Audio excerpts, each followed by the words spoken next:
the edge of the forest. A field, and ahead, about a kilometre away, a village. That's Mukarevo. The rain had stopped, the sun was shining brightly. In the fields, work is in full swing, the situation is purely peaceful. Here in Mukarevo, our meeting took place, though not with the main forces of the partisans operating in the forests of Serbolov, but with a group of loggers. And it is not difficult to imagine our surprise when we saw that they were guys from the first half of our regiment, for the meeting with which we had already lost all hope. It turns out that Savchenko did not even try to go to the area of Lutia Box. He brought 4 battalions here, in the Serbolovsky forests, and deployed combat operations. Looking ahead, I will say, why it happened, I never found out. Savchenko at the meeting answered my question very vaguely. Others knew nothing about the route of the first and second halves of the regiment, and then Savchenko died, so everything remained a mystery. But, be that as it may, the winners are not judged. Savchenko kept the people, they acted, and quite successfully. A few hours after the meeting with the loggers, they led us to the village of Tatinets, where we joined the main forces. The 4 battalions that had been part of the detachment had by this time been reduced to 2, totaling 330 men. The detachment fought on the territory of Dedovichi and Belebelkovsky districts of the Leningrad region and Ashevsky district of the Kalinin region. My battalion, as an independent combat unit, ceased to exist. I myself was appointed deputy commander of the 2nd Battalion, commanded by Senior Lieutenant Nye. The commissar was M.A.A. Pospelov. My story would be incomplete if I did not tell about the combat actions of the Savchenko detachment in the first days of the war, at least briefly. This is necessary not only for a more complete picture of what happened in those days. The fact is that Savchenko's detachment settled just in those places, with which a lot of what I will write about next is connected. In the fall of 1941 here was born the first in our country partisan region, which was destined to later play an extremely important role in the practice of the guerrilla movement. People's Avengers took under their control a huge territory in the rear of Hitler's troops, about 10,000 square kilometers, and the civilian population lived here under their protection, obeying only Soviet laws, and partisans struck blow after blow from here on the rear of the occupants. It was one of the brightest pages of the great chronicle of the feat of the unconquered Soviet people, but before the partisan region emerged, before the partisan units that created it turned into a formidable force for the invaders, someone had to take the first steps here, and they were taken by relatively small, inept, scattered units. These steps were still uncertain and not always correct. They had to learn only from their own mistakes, paying for them sometimes very dearly. But another way, unfortunately, was unavailable to us. We paid with blood to learn how to fight. On the territory of the future partisan region, Savchenko's detachment began to operate one of the first, in the second half of July 1941, and the first grains of combat experience, which later were so famous for the guerrilla units of the region, were obtained by him too. It is about this that I want to tell further. On the day when we met with the detachment, Savchenko himself, at the head of a relatively small group of partisans, went to another combat operation. Therefore, I was introduced to the course of action by the Chief of Staff Yakov Ivanovich Smirnov and the Commissar of the detachment Andrei Ivanovich Golovanov. We sat in the shade of a huge oak tree, which stood in the middle of the clearing in front of the camp.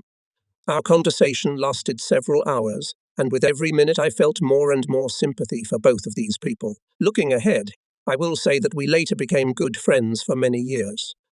Yakov Ivanovich Smirnov, a military engineer by profession, was an intelligent man, deeply knowledgeable, and his poise and goodwill made communication with him easy and pleasant. But he knew how to be strict, uncompromising, and demanding. He was courageous, devoted to the motherland without limits. Such people are always respected. Andrei Ivanovich Golovanov was already an elderly man, of medium height, dense, as they say, tightly bunched, very energetic. Whether because of his look, and his eyes were surprisingly kind, or for some other reason, he immediately disposes of anyone. He spoke with a slight stammer, but he never raised his voice. It seemed that in any situation he would always be calm, would never make a fuss, and would find the right way out of any situation. And so it always turned out. In spite of the fact that Golovanov was a Leningrad resident, he knew the district where the detachment was now operating perfectly well. In the Perichi district in 1930–1931, he was an active participant of collectivization, and here he worked for 2 years as the chairman of the district trade union council. Well, Golovanov's party experience was counted from 1919. My new comrades told me about the very first days as follows. When the regiment was divided into 2 parts, the first half of the regiment spent the whole night in the backs of trucks and landed on the morning near the village of Gribkovo. How is it, Gribkovo? I was surprised. We were supposed to meet in the area of Yasok. I do not know, answered Smirnov. There was a command to move to Gribkovo, and we were there. Further cars were sent after us, and the waiting began. We waited for you for a long time, said Golovanov. We looked everywhere, almost 3 days. Well, and then we came to this area, began to look for a place. We found this one. We're here almost all the time. Sometimes we leave. We have something else in mind here, but we always come back. It's convenient here. I never found out why Gribkovo and not Jaski, where the convoy disappeared to, why the Serbalovsky forest and not the Lute swamps. But one way or another, the 6th Fighter Partisan Regiment under Petrov's command no longer existed. There was the Leningrad Partisan Detachment under the command of Savchenko, as the head of the detachment. In addition to the already named comrades were Yakov Matveyevich Sukhodev, Deputy Commander for Operations, Ivan Egorovich Bayev, Deputy Commander for Economic Support, Vasily Akimovich Malyuja. Mastering the area of deployment, Detachment Savchenko acted at first in quite difficult conditions. And let not be surprised by the reader, paying attention to the fact that the speech will again go primarily about economic matters, not combat. Think about it. Can hungry people fight well? No, of course not. And how to feed them? More than 300 people? And here the remarkable organizational qualities of Ivan Egorovich Bayev, the deputy commander of the Detachment on Economic Support, showed themselves. He very soon realized that attempts to feed the detachment with what the groups of loggers could get by bits and pieces were not promising. It was necessary to look for another solution, and he found it. At first, Bayev organized a rye harvest on abandoned collective farm fields, of course, secretly from the Germans. After threshing, the grain was delivered to the camp with hand chains. Here, using millstones obtained in one of the villages, the grain was ground into flour and, as best we could, we baked tortillas out of it. At first, this solved the problem to some extent, but Bayev did not stop there. He decided that the grain should be ground at the mills, and the resulting flour should be used to bake bread in the villages, and he organized it.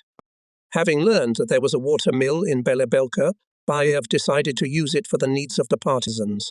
Peasants took grain to the mill, soldiers of Hitler's garrisons also took it. If you dress up as partisans, load the grain on horses and join the number of peasant submarines, you will have to figure out that they are procurers. And so they did. The commander of one of the platoons, Boris Vasilievich Kabanov, became so popular at the mill, so friendly with the miller, that at night he actually became the master here. Well, the baking of bread in the villages, in particular in Mukarevo, although it posed a certain danger, but became quite accessible. The villages chosen for this purpose were characterized by the fact that the roads to them were difficult and Hitlerites rarely appeared here. Ask any of the former Leningrad partisans today what conditions he considers the most important for successful combat operations behind enemy lines, and among the first will certainly be named communication with the local population. This is the alpha omega in the science of guerrilla warfare, but we comprehended this science not immediately. In the early days of the war, for example, there was a popular opinion in some places that our strength in absolute secrecy, that only it can ensure the success of actions behind enemy lines. Consequently, contacts with the local population should be avoided as far as possible, but it was the connection with the local population. Reliance on it became particularly strong later regiments and brigades of the partisan region. Detachment Savchenko, thanks to the establishment of these connections, created a particularly favorable situation for successful combat operations, ensured its existence, became elusive. In the first days, the detachment was engaged mainly in reconnaissance. Combat actions were conducted at first by small forces, did not pretend to scale. They were attacks on small units of Hitlerites, destruction of communication lines, etc. Then several combat groups sent to different areas went out on missions. 2 groups, VIA, Humeni and MAA Pospelov, ambushed on the road Sosnitsy-Belkova. They destroyed a column of 3 enemy vehicles, killed 29 fascists, captured an officer, seized weapons and ammunition. The group under command of Kostenko destroyed the Heretes cavalry detachment of 6 men, among whom there was 1 officer. Trophies: 2 hand machine guns and 4 automatic rifles. The group of M.K. Vorobyov's group in the village of Ostry Kamen destroyed 4 tanker trucks with fuel, and groups of F.T. Safanov and I. Golovanov blew up a bridge, cut 100 meters of multi-core communication cable, mined a section of the road Yasky. Didovici felled a large number of telegraph poles. From these days, the combat activity of the detachment began to unfold wider and wider. When you look at a map of the areas that were adjacent to the location of Savchenko's detachment, the first thing that catches your eye is a huge patch of large forests and difficult swamps. They stretch from the river Lvov to the west, almost to the section of the Vitebsk Railroad Novosokolniki, Dio, and from north to south. From the railroad section Stara Russa, Dino, to the highway Kom, Lokno. These areas are crossed by numerous windings of the rivers Shelen and Polist. Almost complete absence of decent roads. The abundance of inaccessible, even for carts and forest, trails complete the general picture of the area spread for a good 100 kilometers from north to south and for the same distance from west to east. It is quite clear that it was not easy for Hitlerites to control this wilderness, even despite the fact that around them they had placed large garrisons. In Stara Russa and Kom, from the east, at the stations Dano and Porkhov Bay from the north, in Didovici, Chikachevo and Novosokot from the west, in Veliki Luki E from the south. And this is by no means a complete picture. There were many smaller garrisons. At first, Hitlerites did not attach serious importance to the fact of existence of some armed groups in remote, hard-to-reach areas. According to their information, these groups were poorly armed, were not supplied across the front line, and, if we compare them with regular units of the Red Army, were extremely weak. Take into account that it was the time of retreat of our troops, the time of successive successful combat operations of the enemy at the front, so some carelessness of the Nazis in relation to the partisan groups in their rear can be understood. For a serious force, they did not consider us at that time. However, it lasted for a very short time. Western historians C.O. Dixon and O. Heilbrunn wrote, when in 1941 the German armies invaded the USSR, they were not afraid of a wide partisan movement, and indeed at the beginning of the campaign with it did not encounter. This statement is true only in its first part. The Nazis really did not fear the partisans at the beginning, but the fact that they did not encounter the partisan movement at the beginning of the war is categorically wrong. They did, and in the very first days. Already on August 2, 194, year-dated entry in the diary of the Wehrmacht High Command, to suppress the very active actions of partisans sent to the area of Pskov additional security units, and additional forces were required, because by this time against the guerrillas were thrown already, all available at the disposal of Army Group North parts of the Guard divisions, and then the field troops. Here, and the testimony of the West German historian Görlitz, who writes about this period. In the Leningrad region, partisan activity was at times so active that the commander of Army Group North Field Marshal von Lieb had to stop his trips to the front.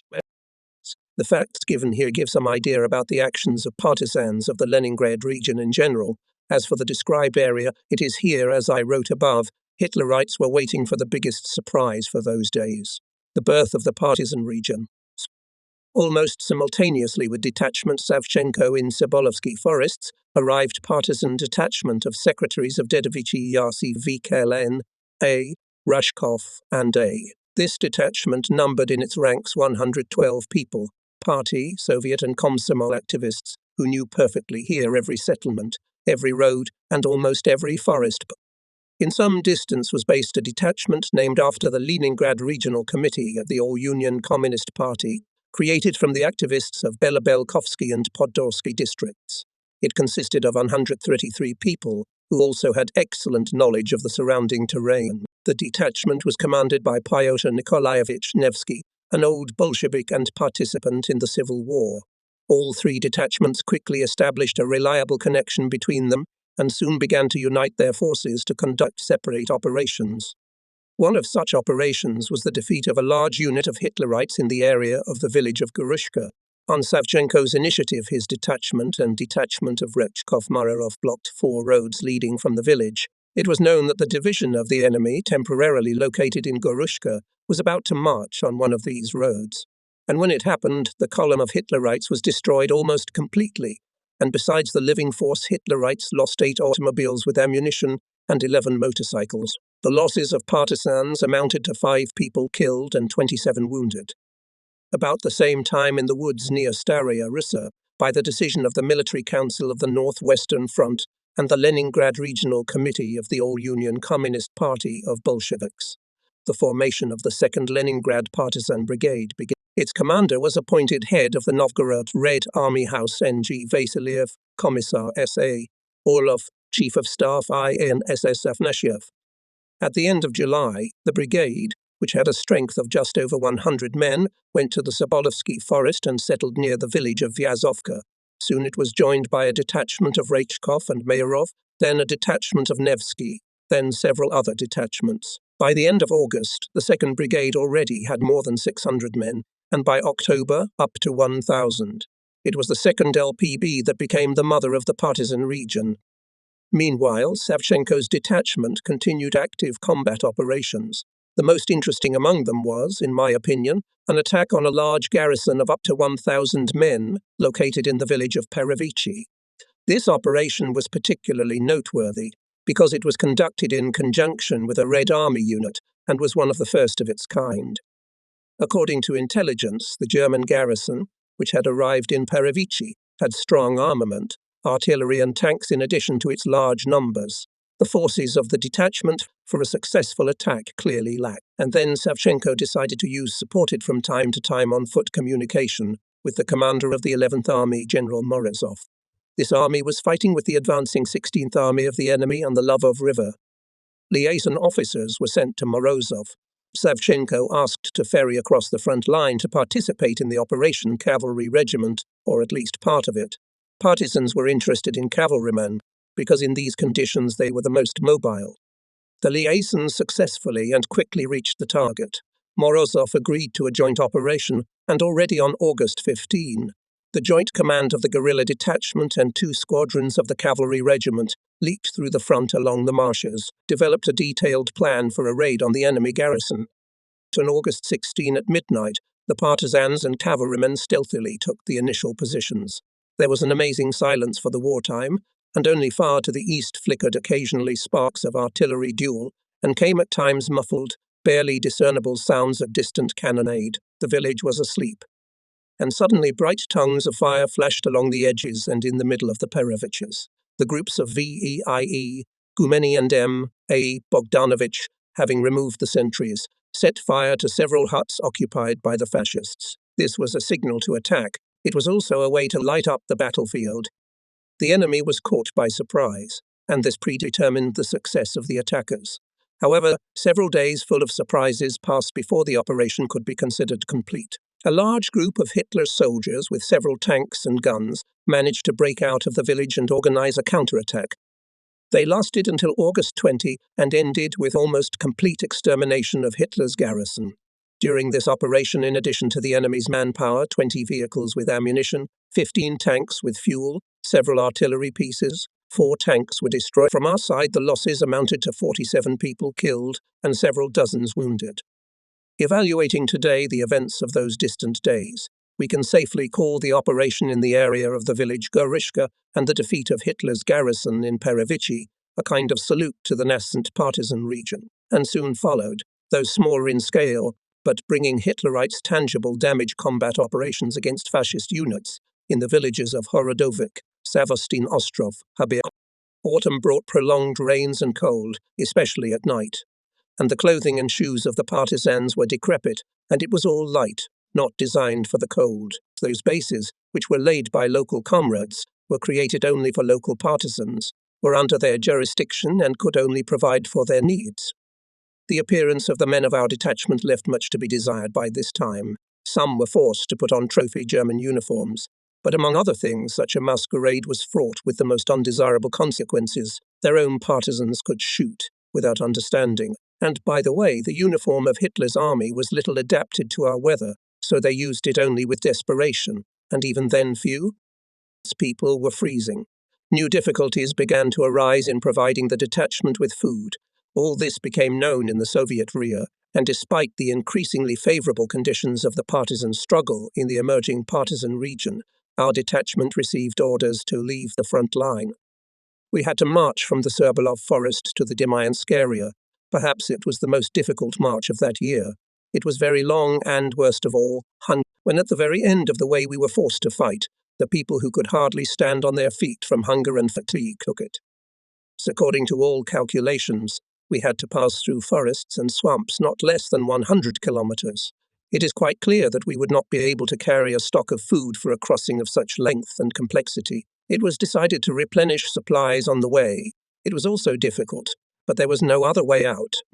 From the very first days of the march, the detachment found itself on half-starved rations. Procurers were not able to provide enough food because most of the villages on our way were destroyed in the recent battles, and those that miraculously survived were very small. And here our already bad situation suddenly began to worsen hour by hour. Our detachment, which was moving towards the front line in an organized manner, began to involuntarily attract to itself some small and sometimes quite large groups of Red Army soldiers and officers coming out of the encirclement. This began as soon as we forced the Lovey River, along which the front had recently passed, and soon there were more encircled men than we were. We did not see any other task but to help them in this situation. But what was it like to solve this task for the detachment, which was already in an extremely difficult situation in terms of food supply? Now it is difficult to imagine what way out could have been found. Our salvation depended only on how quickly we could get to the front line and cross it. When we thought that the goal was not far away, it turned out that the Red Army had retreated in this area and that we had to go not to Demyansk, but to the Valdai area.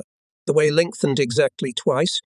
It is not difficult to imagine what our people experienced in this situation. On the 11th day, hungry and exhausted, we approached the village of Volgo-Verkhovy. Here the Volga begin. A small brook winding among the forest, you can cross it and not notice it. But we were not happy about it. Somewhere near the front line, somewhere near our troops. But the enemy troops are also nearby, powerful, ready to fight and able, no doubt, to destroy our detachment in one blow in case of detection. We had to find a gap in the enemy's fighting order and try to exploit it. Soon reconnaissance established that the weakest areas in the line of Hitler's troops are on the western shore of Lake Sturge, and the least risk, although it is impertinent, is therefore the crossing of the lake. In the morning we concentrated near the village of Belka. The distance between the banks here is the smallest, about 350-400 meters. A reconnaissance was sent out. On its return, we learned that Hitlerites are not in the village, and the local population has a lot of boats. Mostly fishermen live here. Everything was going as well as possible. With the onset of darkness, it was decided to start the crossing. The encircled, the least organized part of our group, rushed to the shore, began to grab boats, and soon the lake surface, deserted until then, literally boiled. A whole flotilla of fishing boats loaded to the brim was frantically, hastily moving to the opposite shore. Nothing could stop the encircled men, who were rushing towards their near goal, and more boats appeared on the lake, visible from afar, defenseless and helpless. Now the fate of these men depended only on the intervention of the Lord God. A miracle was required. Not only that Hitlerites could open fire on them, but our units could also shoot them, mistaking them for enemy troops, and still the miracle happened. Apparently, Hitlerites from surprise simply did not understand what was happening. In any case, they opened fire with a very big delay when the boats were already moored to the opposite shore, and our units, as it turned out later, had put their forward units on alert in case of landing, but decided not to open fire. We did not have to hope for a miracle. The indiscipline of the encircled men, bordering on treachery, put us at risk of a battle, unexpected, completely undesirable, and under the conditions that would be imposed by the enemy superior to us in all respects. At these moments, Savchenko was solving a problem of extreme complexity. The appearance of Hitlerites had to wait from minute to minute. It was necessary to choose and take by this time the most advantageous position for a circular defense. It was impossible to foresee how the battle would end for the squad exhausted in the campaign. Only one thing was obvious. There was no more possibility for us to cross to our own here near the village of Belka. The fight lasted more than 3 hours. A daytime, open forced fight of a partisan detachment with a division of Hitler's regular army. True, having learned from the encircled people who had crossed the river about what was happening. Our military units supported the detachment with artillery fire, but still our situation remained extremely difficult. By evening we withdrew, shooting back, into the forest. The coming darkness covered the detachment, and until morning we could not be afraid of enemy attacks. But where to cross the front? Savchenko again solved the most difficult problem. It was impossible to return to the Volgo-Verkhovia area. Large enemy forces were concentrated there, located very densely. Crossing the lake in any place other than the one chosen today would lead to no less risk. What to do? Savchenko made a seemingly desperate decision: to cross, and in the place where the encircled men had crossed. Start tomorrow night. Use the remaining time for thorough reconnaissance and preparation of the crossing. The squad to camouflage and take all measures not to be detected. The headquarters of the detachment developed a clear order of actions of all units. The order of the crossing, combat guard, places of daytime shelter, routes to the lake at night, and so on. I was appointed head of the crossing. I must say that by this time we had learned to camouflage skillfully. For the Germans, the detachment disappeared without a trace, as in water vanished. Therefore, the next day passed quietly. The first night we sent out a small reconnaissance group, which was tasked to get to the other side, to contact the command of our army units, to inform him about the timing of the crossing of the detachment, to select a few of the largest boats and deliver them to us. Judging by the fact that the night passed quietly, the scouts with the first half of the task coped successfully. Meanwhile, the headquarters summarized the results of the past battle. According to rough calculations, our squad took out of service up to 400 enemy soldiers and officers, more than 24 vehicles. The balance of forces in this clash was clearly not in our favor, but our losses were much less than feared. 7 people killed, 25 lightly and severely wounded. We buried our dead comrades. Here are their names: Elam K. Grigoriev V.I. Grishev Kononyuk K.M. Kulagin P.A.A. Petushkov V.A. Pekachuk G.A.A. Vasily Andreevich Pekachuk died before my eyes. We were lying next to each other, Pekachuk, Pospelov and me, shooting off the attacking Hitlerites. Pekachuk was fiercely, and at the same time very calmly sending bullet after bullet to the enemy. He always shot as in a shooting gallery, carefully aimed the weapon, smoothly pulled the trigger. In the past, he was an officer of the Red Army, a cavalryman, and from no one hid his passionate desire after crossing the front line again to get into the regular troop. A cheerful and open-minded man, an excellent comrade, an optimist by nature. He was so convinced of a speedy and successful crossing of the front line that he easily lived for tomorrow, where he saw himself in his favorite cavalry, on horseback, with a checker on his hip. The bullet hit him in the head. He did not even shriek.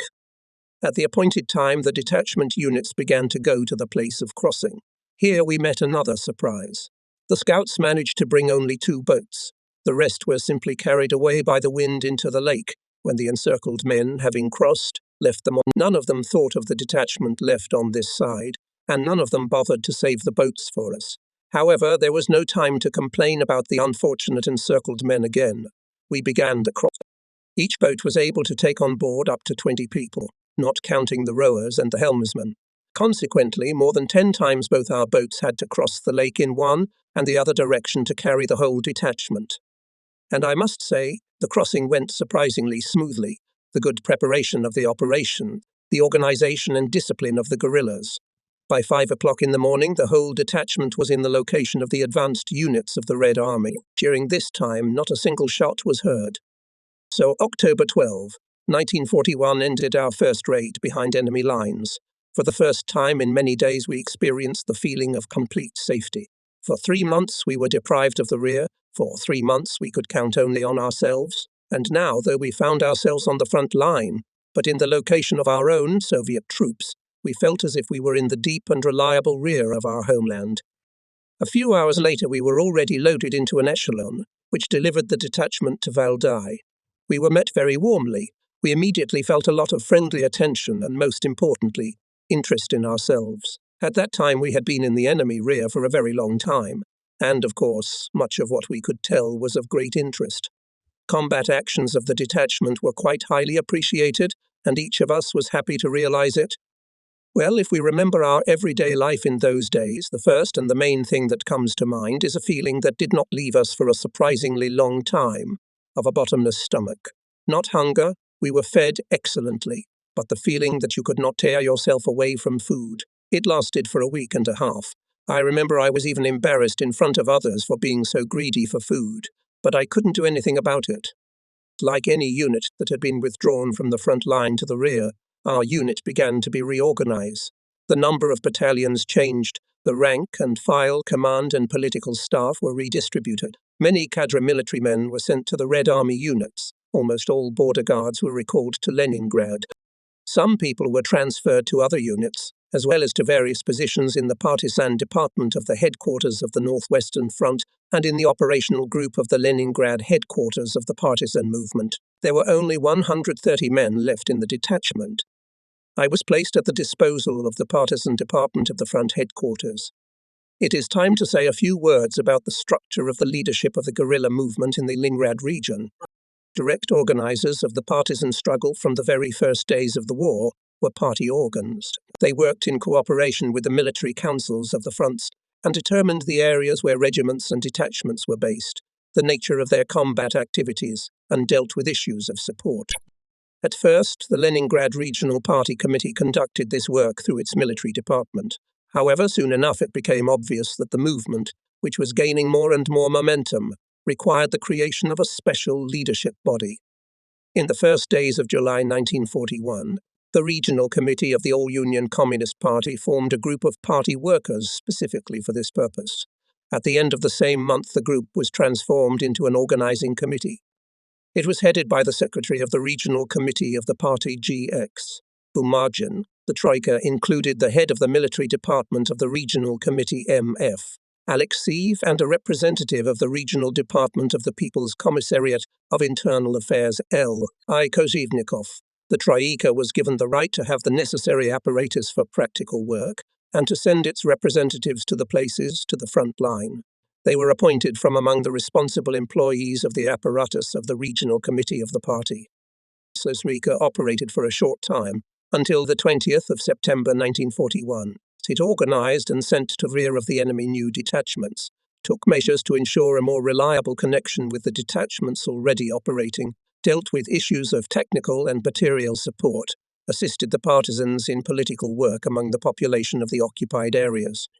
Still, the Leningrad Regional Committee of the All-Union Communist Party of Bolsheviks reorganized the system of leadership of the partisan movement. September 27, 1941 was established the Leningrad headquarters of the guerrilla movement, the head of which became secretary of the Regional Party Committee man Nikitin, and members of the headquarters, the head of the military department of the Regional Committee MF Alexeyev, head of the intelligence department of the Leningrad Front PEP, Evsteinev, and head of the Regional Department of the People's Commissariat of Internal Affairs PN Kubatkin.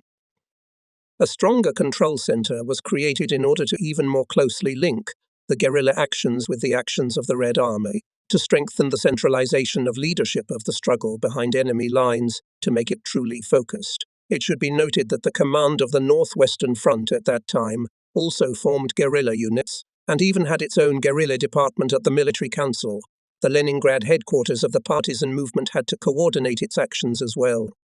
Soon at the fronts began to operate operational groups of the LSPD, headed by authorized representatives of the headquarters. Created on the basis of the experience accumulated by that time, the structure of leadership of the guerrilla movement in the region took a fairly slender form and later remained virtually unchanged. So it was October 1941. I began to fulfill new duties in the partisan department of the headquarters of the Northwestern Front. At the end of October, beginning of November, there were up to 19 partisan detachments in Valdai, on reforming or on vacation. Some of them were subordinate to the partisan department of the Northwestern Front. They consisted mainly of military personnel who wished to participate in operations in the enemy rear. The other part of the detachments was formed by the Frontline district party committees and was subordinated to the LSPD task force.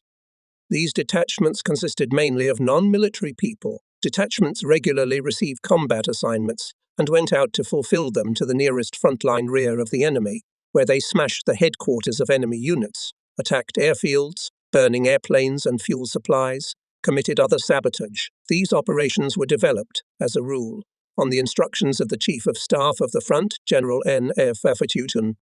Among the most successful in those days was a raid by a detachment under the command of a former tank captain Vishnakov on the headquarters of the Spanish Blue Division. Valuable headquarters documents were captured. The detachment brought about 60 prisoners to Valdai.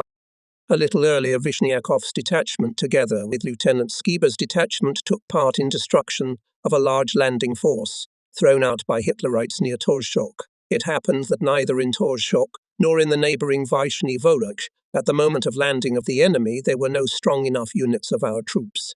Enemy parachutists could make a lot of trouble. 2 detachments were raised on alarm in Valdai. They were transferred by truck to the area of the villages of Mariano and Mironezhai.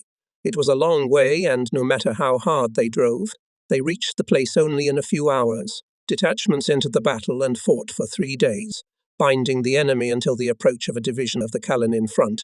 Then the landing force was driven to Mednoy, where it was finally defeated. All participants of this operation were awarded orders and medals. In the regiment, the commander of which I became 6 months later, fought several people from the detachments of Vishnakov and Skiba. Lieutenant Aaa Valentsev, awarded for the operation near Torshkom Order of Lenin. Lieutenant Gem Zhuravlev, awarded the same Order of Red Star. Savchenko's detachment also distinguished itself in those days. On November 4, he made a night raid on a large, up to 600 men, Hitlerite garrison in the village of Dedno near Demai. Partisans killed more than 200 enemy soldiers and officers, burned 2 warehouses of ammunition and food, 18 vehicles with military cargoes, broke the guards of a large camp of prisoners of war, and brought 480 Soviet soldiers to our rear. The headquarters of the German unit was defeated. Its spanner, data on the location of neighbouring enemy units, maps, field mail, 470 forms of passports and certificates were captured. It was a great success for a detachment of only 130 men. At the same time, the guerrillas' losses amounted to 11 killed and 14 wounded. Soon I had a chance to participate in one of the raids in the rear of the enemy. I will note at once that, unlike the ones described above, this raid was not successful. I was tasked to go into the enemy rear as part of the 4th Detachment, entirely formed of privates and commanders of engineering troops, and to assess its combat effectiveness in the conditions of active sabotage. There were 60 men in the detachment, commanded by Senior Lieutenant Kuchian. In one of the dark November nights, we safely crossed the front line and went deep into the territory occupied by the enemy. Having overcome a big swamp Sinuka during the night, we settled down at dawn for rest and breakfast. Everything was quiet and peaceful. Suddenly the silence was broken by shots. Our secret opened fire on Hitlerites, who came on the trail of the detachment. As it turned out, they were led by one of the soldiers of our detachment, who had fallen behind on the way and was captured by the Germans. For some reason, nobody noticed his disappearance. The traitor was killed with the first shot. The fight was organized from the very beginning. Then the first half of the squad, led by the commander and commissar, began to withdraw. The second half of the squad covered this withdrawal. Detection in the front line was fraught with the most serious consequences. It was out of the question to break through to the place of the planned operation. Now we had to think how to save the detachment from total destruction. We decided to go out to our own. It happened that I was in the second half of the squad, covering the withdrawal of the main forces. Our group could not break away from Hitlerus. From time to time we were engaged in a fight, then came out of it, and then we were forced to clash with the enemy again and again. And after a very little time it became clear that the first half of the detachment would not catch up with us. Being senior in rank, I took command of the group. It was getting more and more complicated by the hour. We still could not get away from the pursuers, and more frequent fire clashes sooner or later had to end not in our favour. And here, in a seemingly hopeless situation, the experience accumulated since July helped. Guerrilla warfare has its own laws. The school of the first days of the war taught all of us specific techniques that allow you to defeat a numerically superior enemy if you act unexpectedly, suddenly, if skillfully use the terrain, etc. I decided to switch to the action of ambushes. Having broken away once again from the pursuers, we, maneuvering in the forest, came to the road and, hearing the voices of the approaching Hitlerites, lay down along it. In a few minutes several trucks pulled into the ambush zone. on each of which sat 5-7 soldiers. These were our pursuers. The blow on the enemy was unexpected and strong. The fire was conducted almost at point-blank range, and in a few minutes the battle was over. From Hitlerites nobody was saved. Dusk came. Our group came to the highway, and here I ordered to organize the ambush again. After some time 2 big vans full of soldiers appeared, apparently another search group. Our blow was no less unexpected than a few hours ago, and no less crushing. When we went into the forest, on the road, thickly smoking, the broken cars were burning up, and the bodies of the Hitlerites killed in the battle were blackened on the snow. Already in complete darkness, we came to the Sinuka swamp. From here to the front line was to pass about 25 kilometers, a difficult march, which must be completed by morning. And yet, when, on our way, there was a small village of 8 yards occupied by the fascists, I decided to attack it. It was not necessary. I just wanted something to compensate for the general failure of the raid, which had failed at the very beginning. The small garrison was asleep. The raid was again completely unexpected, and there was almost no resistance. For several hours we had been walking through a seemingly endless swamp, the second day without sleep, almost without rest, from battle to battle, and now this grueling transition. Everyone's feet were soaked. We were walking on a solid, almost slushy ground, and they wanted to sleep madly. By midnight the sky became clear of clouds. It became lighter, bright stars spilled out. It became easier to orient oneself, and it began to freeze harder and harder. At rest stops deadly tired people, leaning against a tree or a bump. No one took off heavy, tightly stuffed bags and weapons. There was not enough strength for that, and the temperature kept falling, and I knew that now our group was exposed to no less danger than in battle. People could be lost not from bullets, but from, and such cases were not rare. Whole groups froze. I remembered it from the Finnish War. They say that when a tired man falls asleep in the frost, he gets a wonderful feeling of warmth, and there is no strength, no desire to get up, no control over himself, no fear of trouble. There is only warmth and peace. They say it's an easy death. I felt it walking beside us. The only salvation is not to let people sleep for more than 5, sometimes 10 minutes, at rest stops, pushing my duffel bag into the first tree I could find. I sat on the snow, rubbed my watery eyes, kept my thoughts focused on one thing. Otherwise I would fall asleep, and at the same time kept a close eye on my own feet. As soon as they began to freeze, I forced myself to get up, woke the men up, and we moved forward again. I didn't sleep a minute that night, though I was as tired as anyone. In situations like this, I am convinced the commander has no right to entrust the lives of soldiers to anyone but himself. Nobody knew how long these breaks last. The soldiers fell asleep instantly. Nobody looked at their watches, and it was not hard to convince people that the stops were long. A 10-minute nap is also refreshing. Try it and you will see for yourself. When you're sure you've had a long sleep, you're more energized. I have been convinced many times that the capacity of the human body is much greater than we sometimes think. How often feel completely broken people who slept only 7 hours instead of the required 8, and they do not realize that all their fatigue has nothing to do with the physical state, that it is caused only by a misconception of these allegedly necessary daily 8 hours of sleep. In other words, this fatigue is not physical but moral, and what is especially surprising is that it feels like the most ordinary physical fatigue. Someone will sigh. War is not an example. In war, the human organism works to exhaustion. So, yes, that's true. But take into account another thing. After not sleeping for days, we did not go out to rest, but often went straight into battle, and only physically strong people can withstand a fight. And these strengths came from somewhere.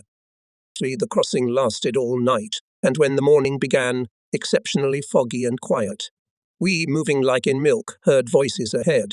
Presumably it was already our own territory, but we lay down and prepared for battle. A few minutes later it turned out that it was our own. Communicators pulling the telephone line to support the offensive being prepared for today. In the hotly heated huts of the nearest village, they first of all began to take off their shoes. However, not everyone managed to do it at once.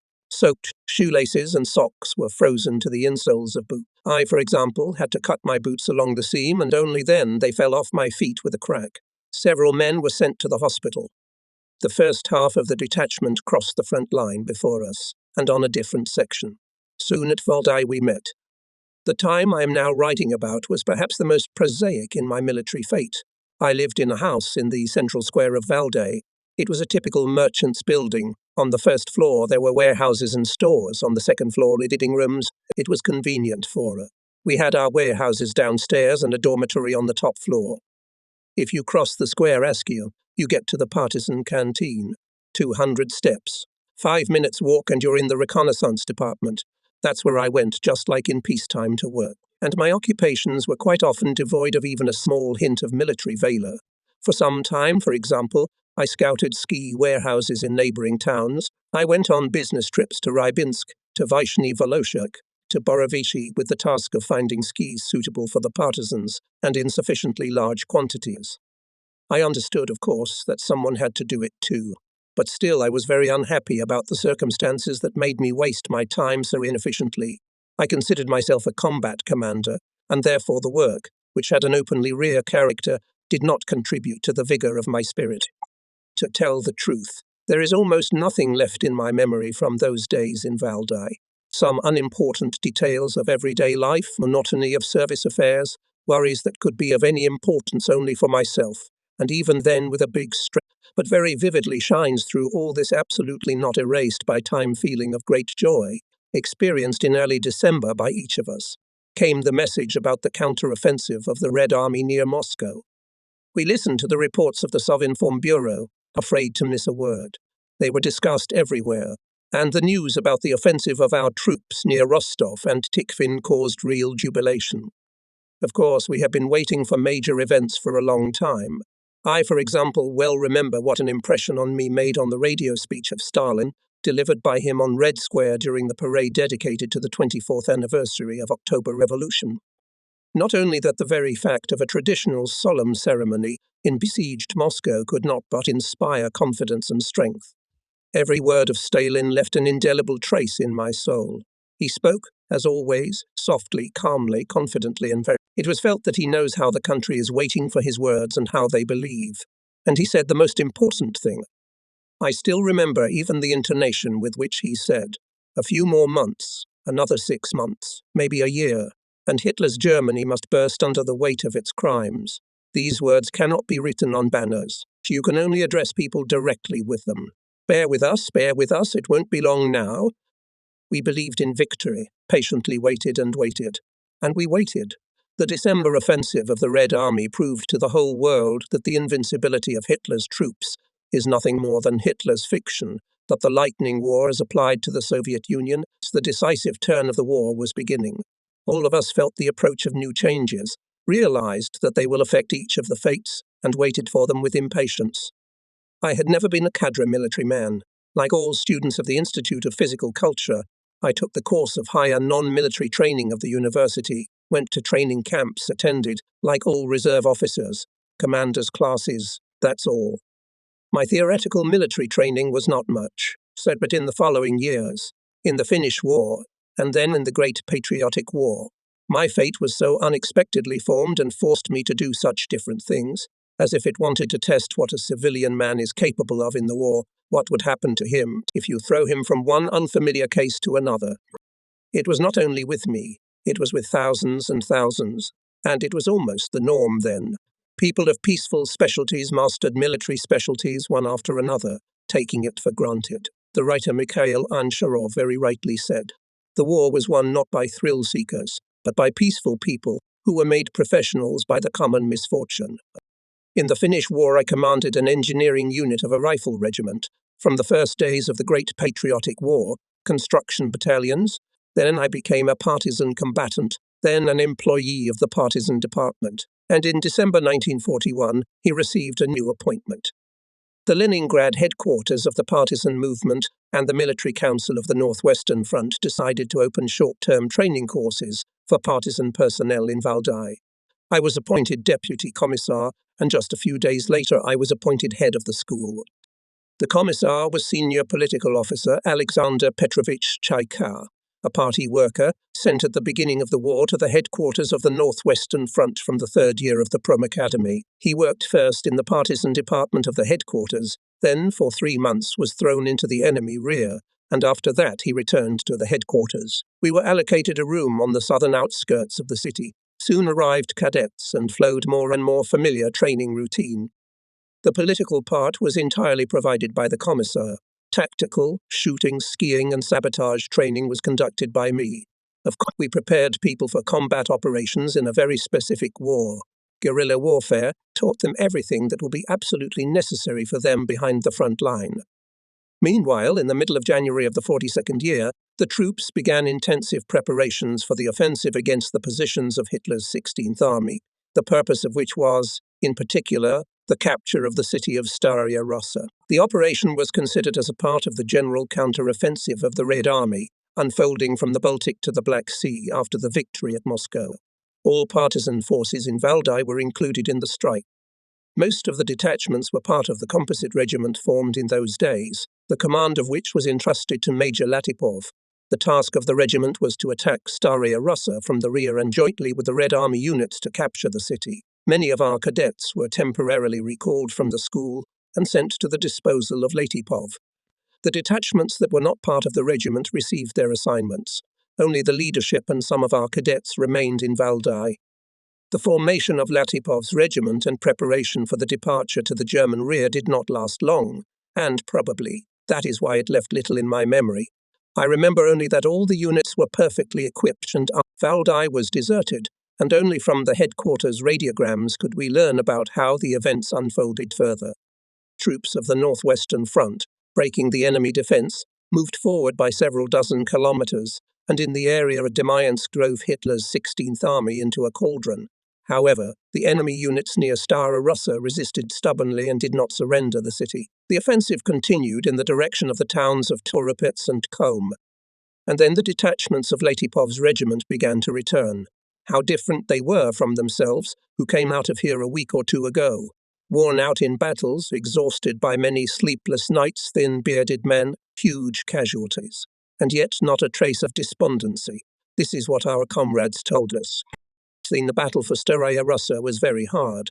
Both the attackers and the defenders fought hard persistently, without reckoning with anything. Partisans several times broke into the city from the rear and each time, unable to gain a foothold, retreated, suffering significant attacks from the front were also unsuccessful, although they were conducted continuously, and the battle here boiled without ceasing.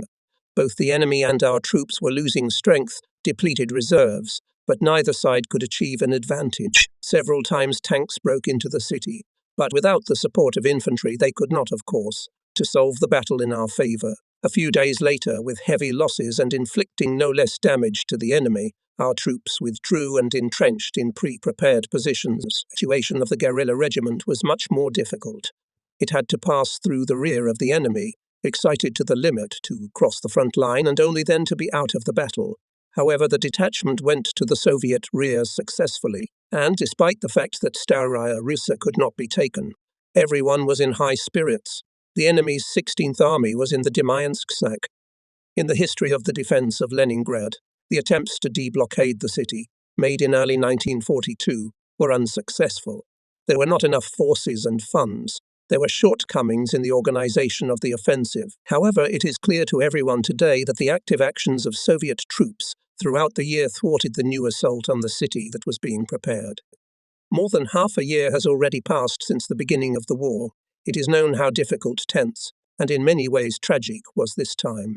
But it brought us not only the bitterness of losses and defeats. The country was rebuilding its entire life on a new, military way. The rear lived by the slogan, "Everything for the front, everything for victory." And the weapons forged in the rear fell into the hands of people hardened by the first battles, gained experience and military skill. It was a harsh school, but it taught hard and strong. Leningrad partisans and underground communists endured a lot in the first months of the war. By winter, Hitlerites managed, for example, to suppress almost completely the partisan movement in the northern districts of the region, to inflict cruel blows on the party underground. But against the background of heavy losses, bright star began to shine the legendary partisan region, created in the southern regions of the 2nd Leningrad Partisan Brigade. I will talk about it further. At the beginning of February, the partisan detachments that came out from under Stara Russa and part of other detachments that were in Valdai at that time were united into a regiment, which had the task to penetrate deep into the German rear and act on communications in the area of Pok. Our courses were preparing at that time for the first graduation, but I did not have to participate in it. I again received a new assignment as Chief of Staff of this regiment. It was packed, equipped, and armed extremely quickly. I remember that I had exactly 24 hours to get ready and then on the road, so that all acquaintances took place almost on the run. However, there was no need for time. Many of the partisans who were in Valdai at that time knew each other, or at least had heard of each other. I did not know the commissar of the regiment, senior political officer M. Fef Nazarov, but I knew the commander very well. It was the same Pavel Fadevich Skorodumov, together with whom we left Leningrad as part of Petrov's regiment. I was the commander of the 6th, and he of the 7th Battalion. It was with him that the commander of our regiment marched to the assembly point in Lutyabolity. I, of course, compared the new regiment with the one in which I left Leningrad in July 1941, and literally found changes for the better in everything. The new regiment was incomparably better equipped. Everyone had excellent fur coats, muscalets, skis, strong armament. If in July my battalion had only one automatic rifle, now many people had automatic weapons. There were mortars in the regiment, there was radium, and the morale of people also changed for the better. Already experienced partisans, experienced in battles, who knew what they were going to face and were confident in their abilities, were going to the rear. On February 11, we left Valdai. A convoy of trucks delivered the regiment to Ostashkov. Now our way lay across the front line to the partisan region, further to the woods west of Porkov, where we had to find a base and deploy combat operations.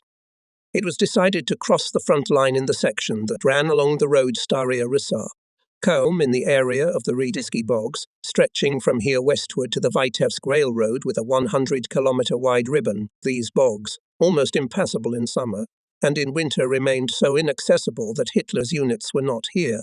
The partisans, however, repeatedly used the swamps as a road through the front. Suffice it to say that a month later, almost in the same place where we crossed the front line, past the legendary partisan wagon with food, sent by the inhabitants of the partisan region to the blockaded Leningrad. A difficult way. There was a saying among the partisans, "He who has not been in the Ardei bogs has not seen grief." And yet we made our way through these swamps, cursing their ruinous wilderness, wasteland and quagmires, and blessing them for hiding from the enemy in the best possible way. But the front line remains the front line even when it runs in hard-to-reach places. Its crossing is always dangerous, and the regiment was carefully prepared. For several days we were scouting, choosing the least dangerous area. We adjusted the equipment so that nothing would ring on the march. Again and again instructed the commanders of their men, and finally, on the night of February 19, noiselessly and quickly the regiment made a rush through this boundary. The difficulties of the transition did not end there. In the morning Hitlerites will certainly find a wide path, broken by us in the snow heath, and, of course, will rush on this trail in pursuit. Minimization of the trail, though necessary, will not change much. But the most important thing is that Hitlerites will send air reconnaissance, and the vegetation on the bogs is thin, gives almost no shelter from airplanes, and from the air we will be detected inevitably. It was decided to hide from the enemy for a day in one of the frontline villages. It is risky, and yet the only right thing to do. We were in the area of the dilapidated Ordesky monastery. The reconnaissance company was ordered to move in full to the southwest and there, away from the roads, away from the front line, to find a suitable village for a day's stay. The regiment followed. By morning, having passed about 20 kilometers, we settled down for rest.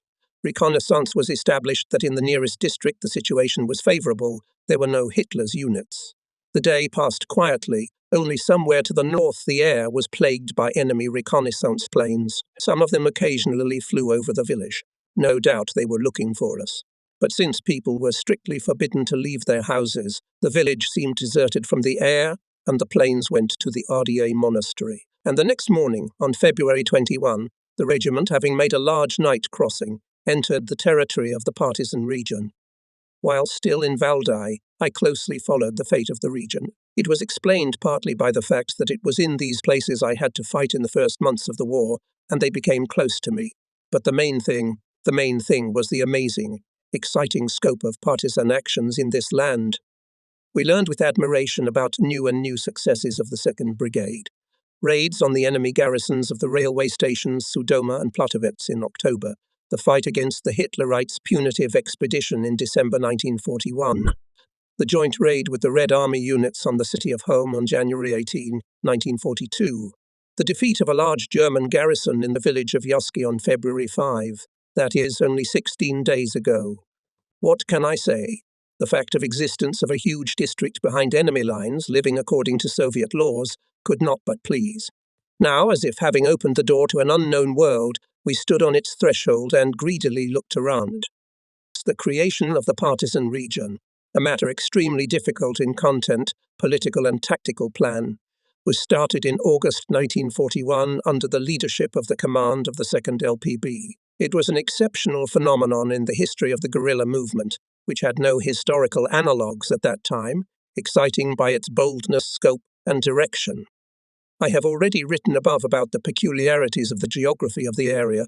It remains to add only that for the realization of the general idea, to eliminate Hitler's proteges, to establish their power and to hold this area in their hands, for the realization of such an idea, the chosen area was as if specially created. In September and October 1941, collective farms were restored. The power on the ground was again transferred into the hands of village Soviets of workers' deputies, and the functions of district councils and district party committees, according to the instructions of the Leningrad Regional Committee of the All-Union Communist Party, took over troikas for the restoration of Soviet power behind enemy lines. The troikas consisted of secretaries of district party committees, chairmen of district executive committees, heads of district internal affairs bodies. Troikas had full power in the territories of their districts, managed all peaceful life, political, industrial, cultural, social and domestic, the organization of agricultural work, health issues, ensuring the work of schools. All this and much, much more was directed and controlled by them, and all of them acted in close contact with the command of the 2nd Brigade, the main armed force of the partisan region. Now, after many years, remembering the war, I think that if the only result of the activities of the 2nd PB was the creation of the partisan region, then this alone would have been its glory in history. With this alone it could earn the sincere love and gratitude of the people. But everything was not limited to the creation of the region. Since the fall of 1941, the 2nd Brigade, almost the only one of all partisan units of the region, not only did not weaken, but consistently, and with increasing scope, intensified its combat activity. I focus on this because even the simplest analysis shows that at this time partisan units, regiments and brigades began to gradually and then decisively reduce, and then cease combat operations altogether, going underground until spring. I remember that at that time there were even theories of the impossibility of partisan struggle in winter conditions. Time has shown their untenability, but in the winter of 1940 and 1942, the partisan movement in the Leningrad region experienced a significant decline. Let me say it at once that I am referring to typical partisan forms and methods of struggle. Many detachments carried out combat operations at this time, but exactly as I have already described it above.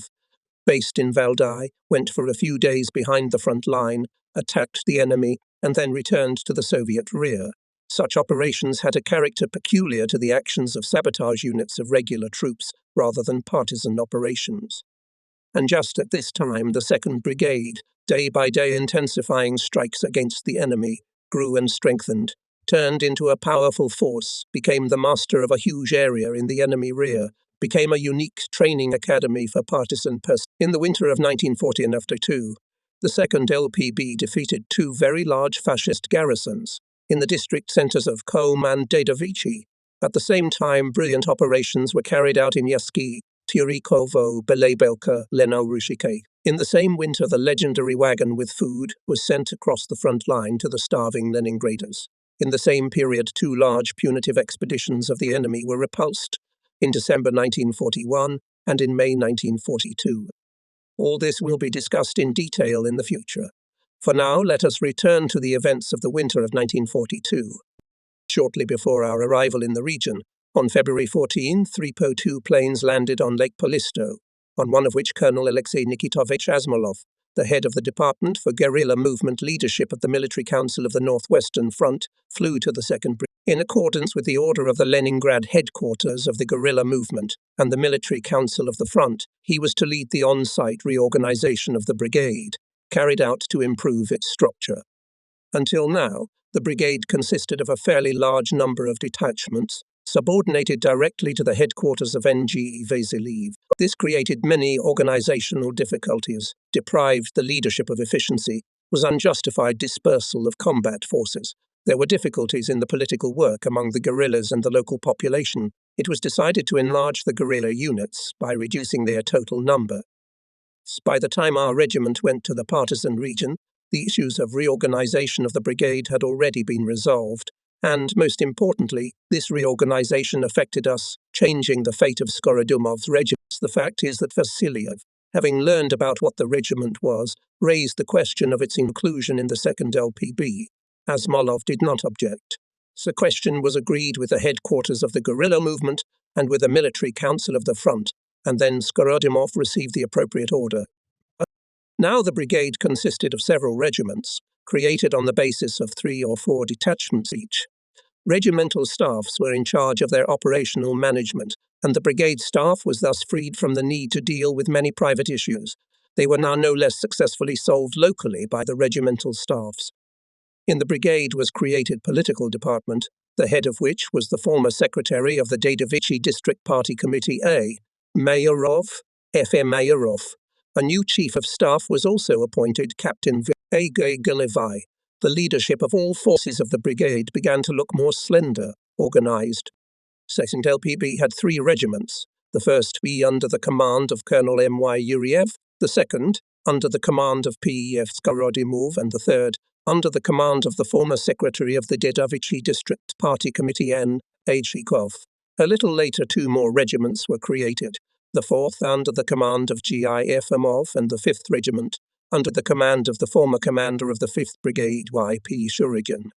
So our fate again, for the umpteenth time, abruptly changed, and a few days later, by order of the commander, our regiment was located in the villages of Genevitsy and Novaya Sloboda with the task of protecting the southwestern borders of the partisan region. We had to master a new situation and a new area action. We had to start a new life. Every day of the region was extremely eventful.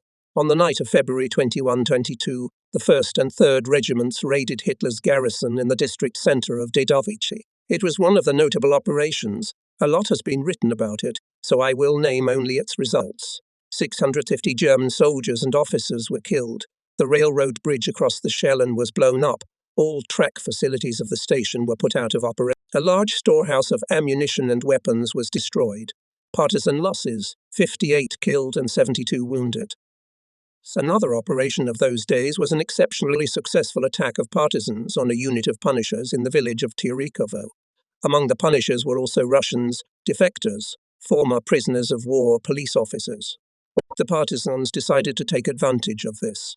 Having captured the tongue, they learned the password, entered the village on several wagons using it, silently shown the guards, and then the main forces entered Tirikovo. The Punishers were annihilated without even letting them leave the houses. Captured trophies, 7 machine guns, 100 rifles, 68 sledges with cargo. Hitlerites constantly tried to carry out punitive actions against the partisan region.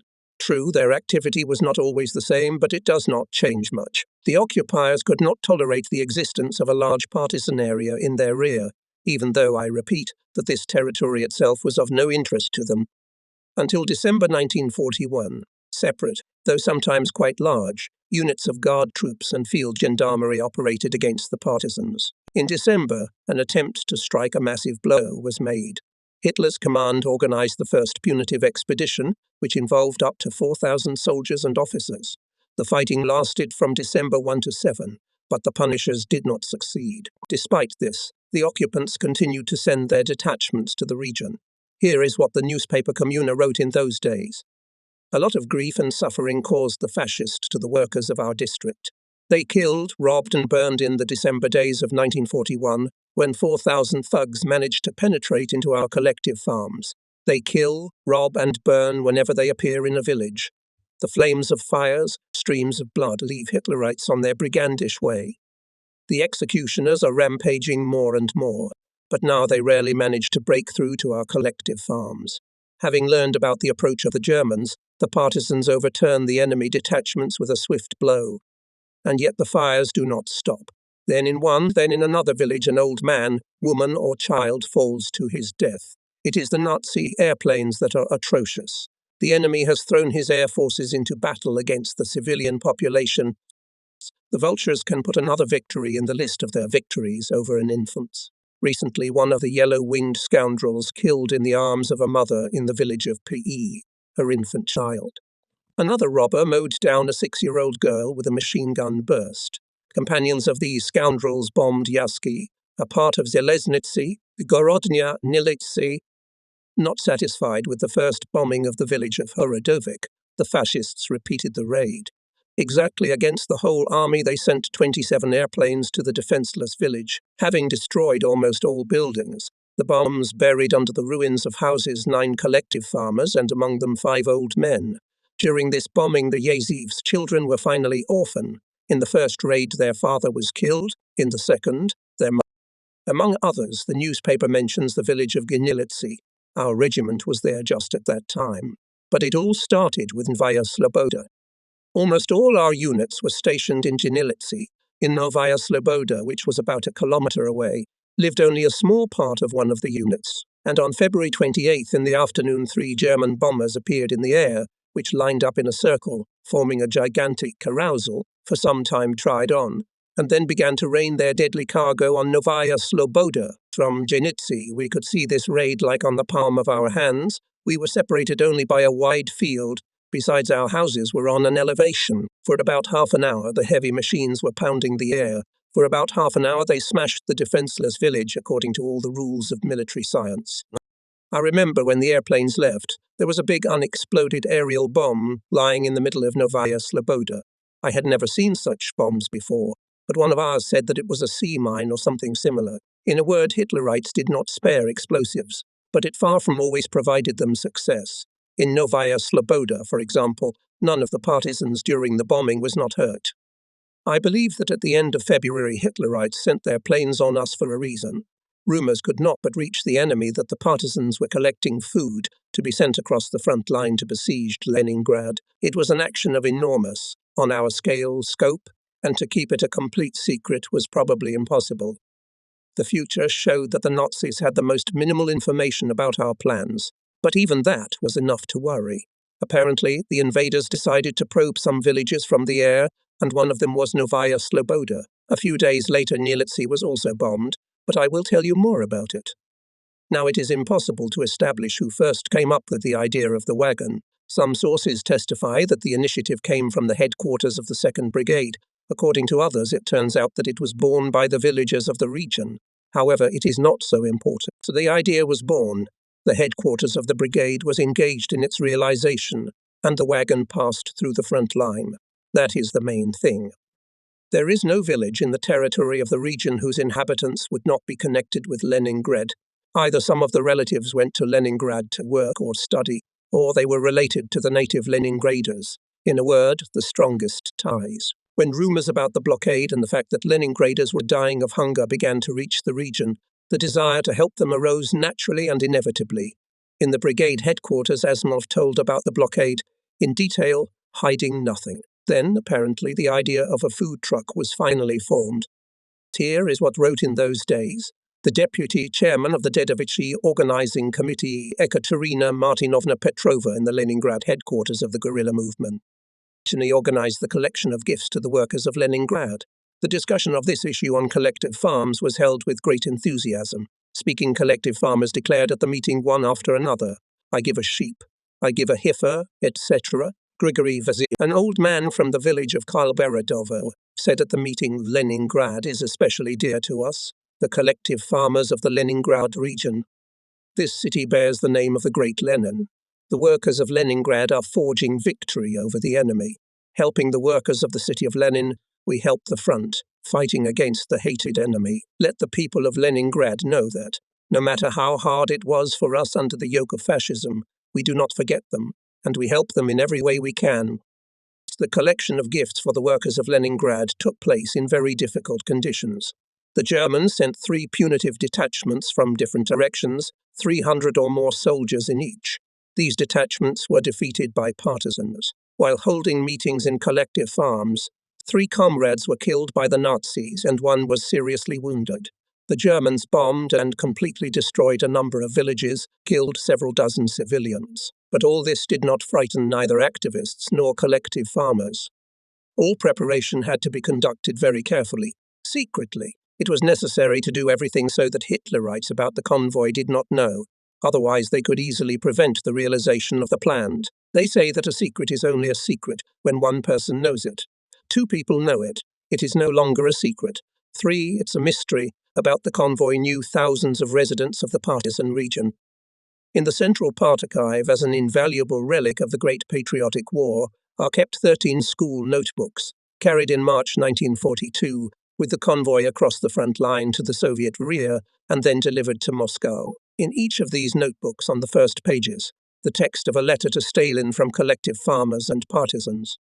And further, signatures, more than 3,000. There is among them and mine.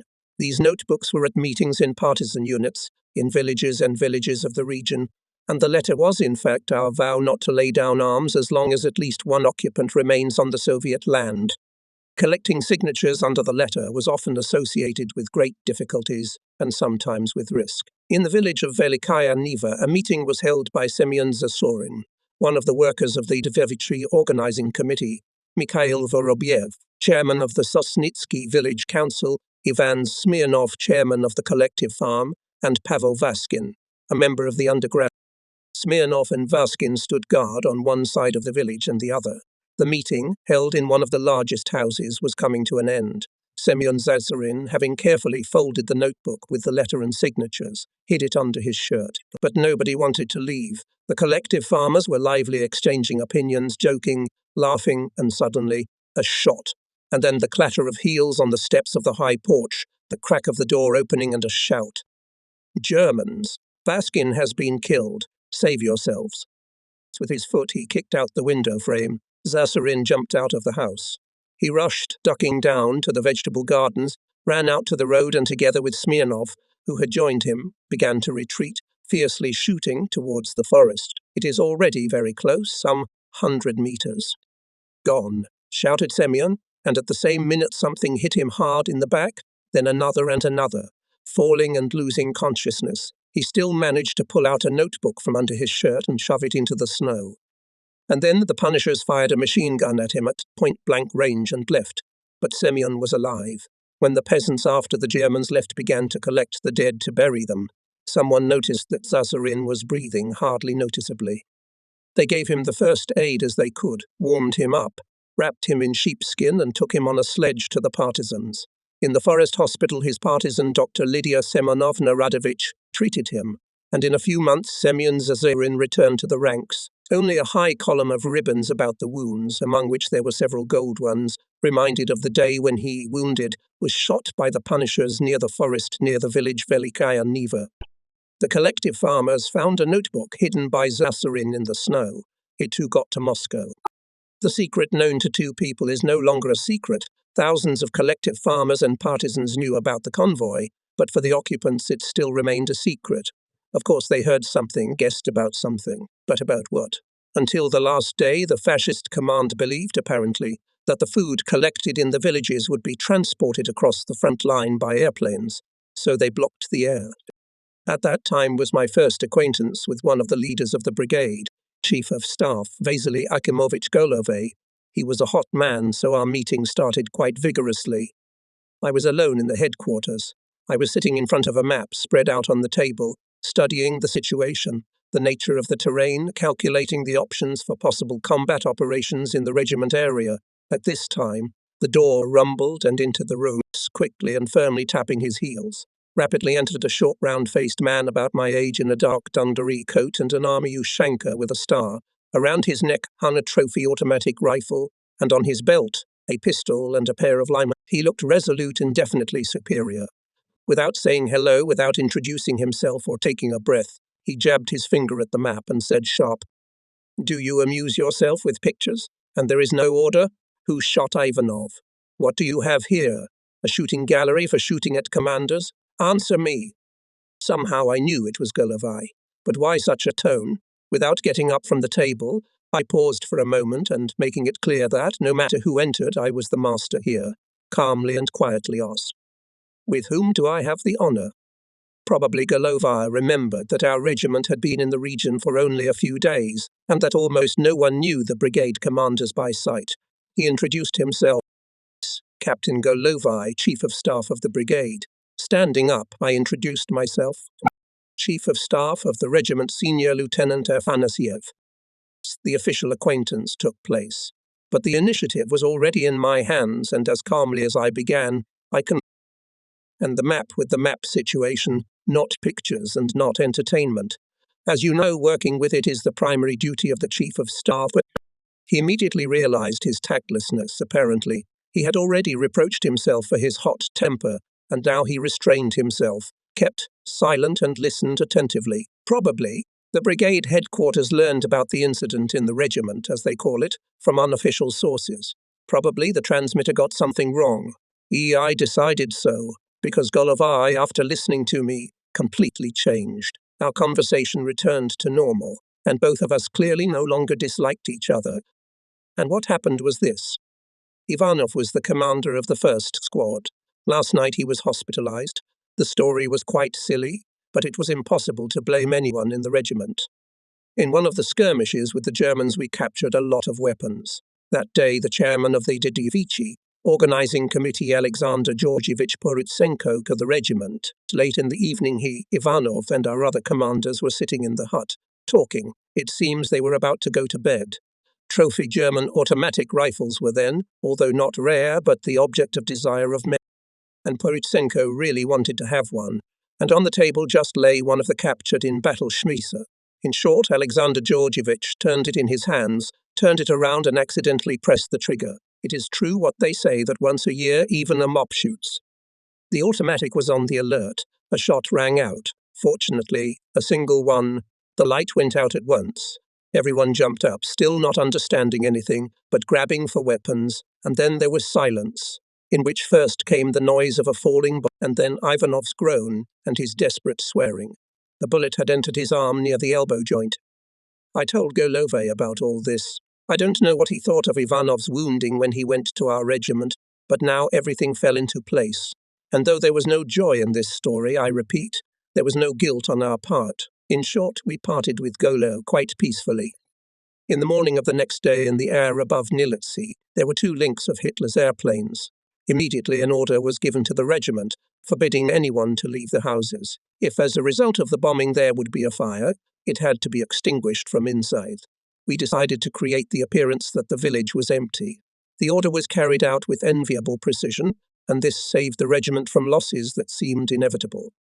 As the day before over Novaya Sloboda, Hitler's pilots arranged a merry-go-round in the air, one after another with an interval of 200 meters. The planes passed over the village, pouring fire from cannons and machine guns on the houses, dropping small incendiary bombs. And though this time light bombers attacked the village instead of heavy bombers, but there were more of them, and these planes were better adapted to hitting small targets. There was no point in trying to answer the enemy with fire.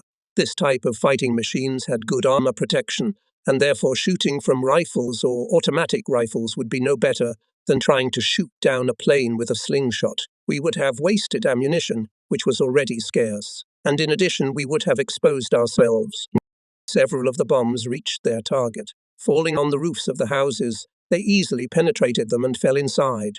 But fortunately, there was water in those houses, and the partisans were able to prevent a fire at once. And in general, we were just lucky.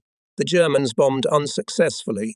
Most of the lighters fell either into the vegetable gardens or on the village street without causing any harm. Then one bomb fell on the cattle yard, and it went up in flames.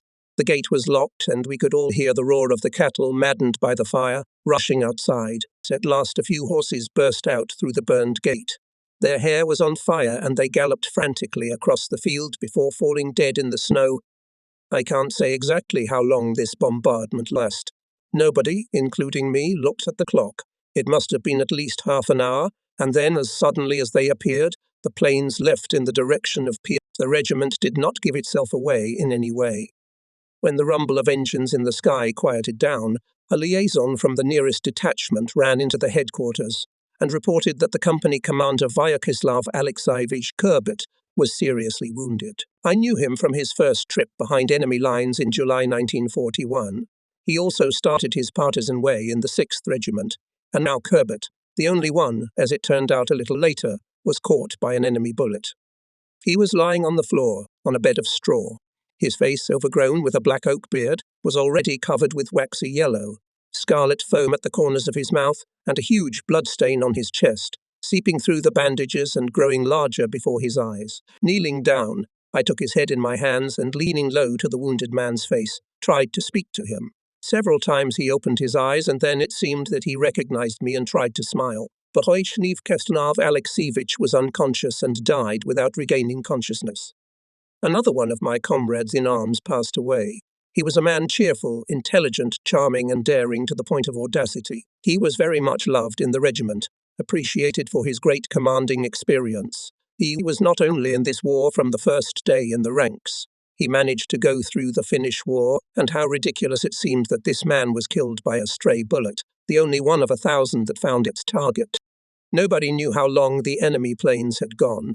Skorodimov decided that they might well return soon, and gave the order to form up and move out into the forest east of the village. And barely the regiment left the village, as over Nilitsi appeared now heavy bombers. The planes circled over the houses for quite a long time, but did not attack.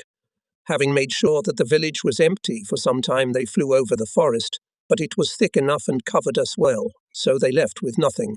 And we dug a grave at the edge of the forest and lowered Kurbet's body into it, saluting our dead comrade with a volley of rifles, and the regiment marched past the fresh mound of earth with a farewell march.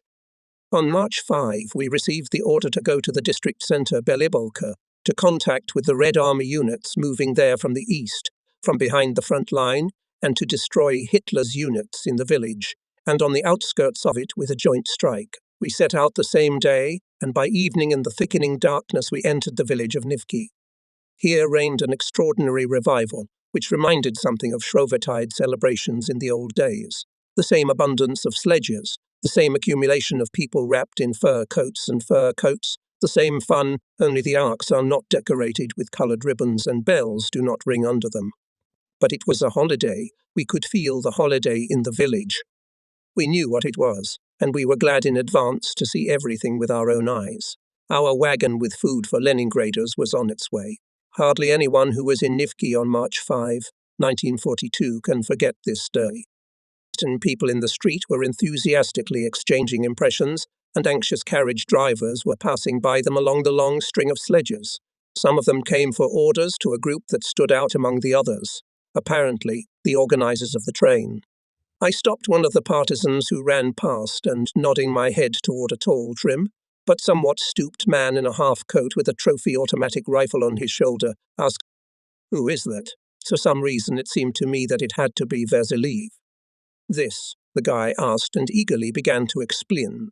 "This is Kombrig Vasiliev, and next to him, the one lower down in a light-coloured coat, is Orlov, and on the other side, Majorov." In Vasiliev, the commander was felt at once. He held himself very confidently, firmly and calmly, and was at the same time completely devoid of what others take for the external manifestation of the commander's vain swagger, rudeness, a sense of vain superiority over others. It has long been observed that rude, snooty, and evil people are always in some way defective, and it is a consequence of weakness are these vices.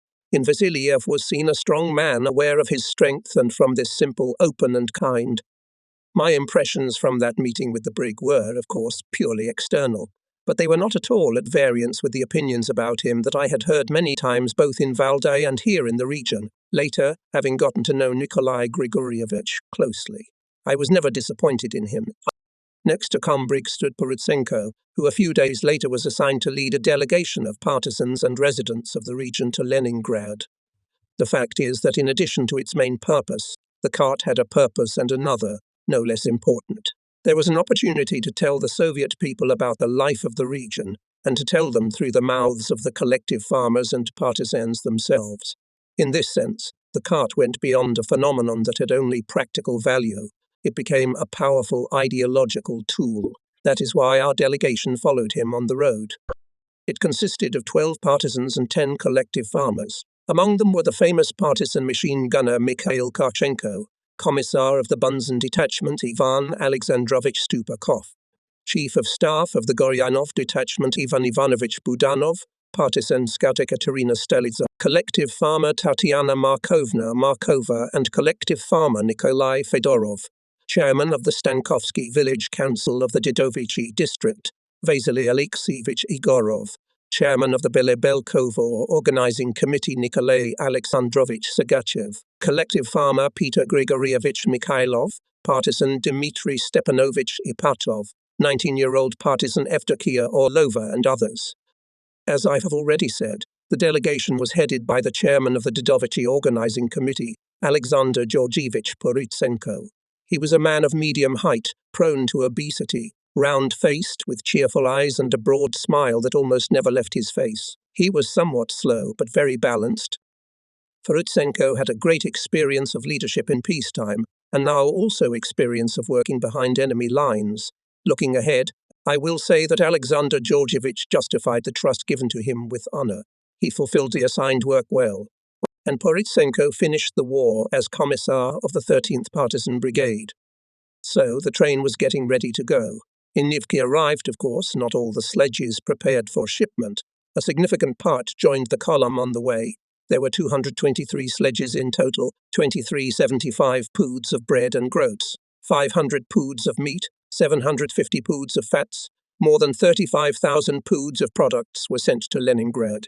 In addition, they carried mail, letters of collective farmers, and partisans to their relatives in the Soviet rear, and it was also a partisan gift. And they also carried money 26,756, rubles 80 kopecks, collected for the defense fund of the country. The brigade command understood how difficult it would be for the convoy to pass through the territory of the region, across the front line to the Soviet rear. Therefore, in addition to the usual measures of guarding the column, were taken, and other distracting. All units that were part of the 2nd LPB received combat missions. The attack of our regiment on the garrison in Belebelka was not, of course, by its plan only a diversionary strike, but this goal was also pursued in parallel. By the evening of March 6, the regiment, having completed the transition, settled down to rest in the village of Velikoye Selo, 6 kilometers from the district center. One of the detachments, commanded by Senior Lieutenant Medvedev, moved south of Belebelka and settled down in the village of Gowiki to await the combat order. Skorodumov went to contact the command of the Red Army units that were to attack Belebelka from the east. Our task was to attack from the southwest, that is, from a completely unexpected direction for the Nazis. It was necessary to specify in details the plan of interaction. It is time to tell, at least briefly, about the commander of our regiment, Pavel Fadivich Skorodumov. Those who met with him during the years of partisan struggle formed a variety of opinions about this man, often quite contradictory. I knew Skorodumov probably better than others. I met him, as I wrote above, in July 1941, during my first trip to the enemy rear. Then we fought together in partisan cry, and at the end of the war, when Skorodumov commanded a regiment in the 5th Brigade of Konstantin Dionysievich Karitsky, I met him again. I flew to this brigade on assignment from the Leningrad headquarters of the partisan movement. After the war, we also met, until the tragic death of Pavel Fadivich. Returning from a business trip to Priozersk, he fell through the ice of Lake Ladoga in his car. Skorodumov was an indisputably brave man, devoted to the motherland wholeheartedly. In addition, he was distinguished by his great energy, cheerful, optimistic character, directness, and sociability. At that time, he was over 40 years old. He wore a luxuriant beard and mustache with graying, and would look very old, if it were not for his eyes, shining almost always cheerfulness, and sometimes, it seemed, even frivolity. Tern Tadevich also had weaknesses. The simplest of all, he liked to sit down for a drink, was very partial to the fair sex, and was not very resistant to the desire to boast. This was the reason for the rumors about him, which in many cases I would not vouch for their objectivity. I remember that in October of the 43rd year he had a big trouble when Karitsky quite rightly dismissed him from the command of the regiment and even arrested him. I had to participate in the case. Svierodanov was severely punished, but returned to the command of the regiment. He fought well. However, let's return to the operation on Belebelka. The regiment was to do the following. The 1st Detachment and headquarters remained in Veliki Selo to attack from the southwest. The 2nd Detachment on the night of March 7-8 was to move to bypass the district centre to the north and on the road leading to the village of Chernaya, to organize in 3-4 kilometers from Belabelka ambush in order to prevent the departure of the enemy in this direction.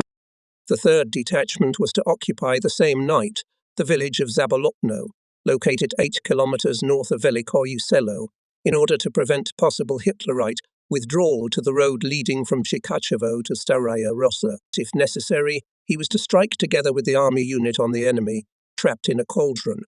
We also knew that in the attack on Belabelka will take part and aviation. It seemed that everything in this operation was provided. Each of its participants knew his task, and now it was only necessary to act, precisely fulfilling the planned, and then success is assured. Unfortunately, it was not possible to play out everything as it was supposed to be played out, and although we won this battle, but not as we had hoped, and with much greater losses than could be expected, and the reason was a sudden and drastic change in the weather. The pilots were the first to know about the unexpectedly impending blizzard, as the forecast they received on the evening of March 7 indicated that it was necessary to attack Belabelka from the air, either immediately, or from the participation in the operation of aircraft should be abandoned altogether. They decided to act. An air raid, even if premature, will damage the enemy, demoralize, bleed him even before the ground attack, and machines armed with rocket shells struck Belabelka. Why it happened, it is impossible to say now. Whether the attack of planes was more successful than any calculations, or whether there were some other reasons. But completely unexpectedly for us, Hitlerites immediately without a fight began to retreat to the village of Chernaya, and this confused all the maps. Medvedev's detachment, having divided into 2 groups, was still only going to the place of ambush, but the task before it was set, and Medvedev attacked with dispersed forces. By this time, the strongest blizzard had begun. A powerful northeast wind had struck. Myriads of snowflakes were flying in the air, not only hiding everything around from the eyes, but even making it difficult to breathe. To manage the battle in these conditions, both one side and the other became incredibly difficult. However, the main calculation of the guerrillas, a surprise attack from a pre-selected position, was thwarted, and so, as always happened in such cases, the attack turned gradually into an unequal battle, the success of which was determined, of course, the superiority of the regular military unit over the guerrilla unit. I have written before that guerrilla warfare has its own laws. To assume that our units could fight openly on an equal footing with Hitler's regular units is naive. They, as a rule, outnumbered us in numbers and in armament, and there is no need to talk about equipment. And that is why our success almost always depended on the suddenness, the ability to impose a quick battle on the most advantageous for us terrain, the ability to maneuver and strike from the most unexpected directions and at the most advantageous time for us. The position battle was rarely successful for the guerrillas. Medvedev's detachment, by force of circumstances, was drawn into just such a fight. As the attack of the guerrillas inflicted serious damage to the enemy, and yet the initiative was intercepted by the Nazis after a while. Bearing heavy losses, both groups retreated, hiding in the snow shroud. Medvedev was wounded in the chest, but despite this, gathered the detachment in one fist and led his men in a new attack. He died in this battle. Another bullet caught up with him, and the squad lost its commander, and after him was killed his battle friend, the commissar of the squad Taptikov. The chief of staff of the squad, Sirokaput, was seriously wounded. Meanwhile, the 3rd Detachment, not knowing anything yet about the unexpected withdrawal of the Germans from Belabelka, was skiing its way to Zabolotno. Fearing for the success of the crossing, I decided to go with the detachment myself, and Skurodimov did not object. To gain time, we went without a road straight ahead. At the same time, there was no question of any guide from the locals. The night and blizzard allowed us to see only 10 meters around, and we could trust only the compass. Here were the conditions of the task we faced. Visibility was almost zero. The lengths of the paths, 8 kilometers, and we had to pass them in a perfect straight line, because the village of Zabolotno is stretched out for hardly 200 meters, and if we were to the right or left at least 100 meters from it, we would definitely pass by and would not even notice it. And further, judging by the map, for many kilometers there are no villages, no roads, no other landmarks, coming to which we could understand our mistake. Anyone who has had to deal with a compass knows that in practice to deal with it is not as easy as in theory, especially when the visibility does not allow you to get a grip on the landmarks along the way. Even an experienced person deviates from the chosen course to the right or to the left even a little bit. He corrects, of course, the mistake, goes to the given direction again and again. But after a series of such corrections, the path can easily retain the general right direction, but nevertheless deviate significantly from the goal and pass by it in the end. That was what I feared most of all that night. Even before leaving Velikoye, I had carefully determined the azimuth of our movement, and when we set off, I carefully followed the compass. I soon became convinced that the task of keeping the course within the permissible limits was impossible for the head group, and I took this duty upon myself. Our movement now looked like this. 2 or 3 men were walking ahead of me, treading the track. They obeyed my commands. To the right, to the left, keep like this. And I myself, taking the ski poles in my right hand and putting the compass on the mitten of my left hand, almost did not take my eyes off the magnetic hand, trying to keep the line of the path as straight as possible. I counted my steps, determining the distance travelled, and kept track of the time. More and more people were getting tired. More and more often we had to take breaks. The hardest of all was, of course, the head group, which was squeezing the track. I myself, a former physical education teacher who specialized in skiing, could hardly stand on my feet from fatigue. However, there was no time to think about it. I was more preoccupied with the thought of whether I would be able to lead the squad exactly to Zabolotno, whether I would miss. At last, another halt. Judging by the time and the distance travelled, we are somewhere near the target. But visibility is still disgusting, and it is impossible to hear anything behind the howling of the blizzard. I'm sending a reconnaissance team ahead. It is always pleasant for everyone to remember a perfectly executed job. I am not an exception here. When the scouts returned, they reported that we were about 150 meters from Zabolotno and almost opposite the middle of the village. The blizzard had completely stopped with the dawn. The low leaden clouds gradually went away and the sun came out. At night, behind noise of a blizzard, we didn't hear the battle which was conducted by Medvedev's detachment. Now we learned about his destiny through contact persons. Holding back Hitlerites retreating from Belibelka, he suffered terrible losses. Only few survived. It was hard to believe it. It was hard to accept the death of dozens of people. The death of Medvedev, Taptikov. Both of them were excellent commanders, and perhaps during the whole war I had never met such a rare combination of commander and commissar before or after them. They were not just battle comrades. They were friends. Strong, real friends. They helped each other in everything. Each could rely on the other, be confident in him as in himself. And when Medvedev was killed, Taptikov took the lead in the battle, led the men in the attacks, until the bullet found him. On March 8 and 9, the fighting continued. Although the main task was solved at once, the district centre was captured. Losses both on one and on the other side were great, but we got the victory, and it reduced the pain of loss. Besides, anyone who has fought knows that an offensive battle is always associated with greater losses than a defensive one.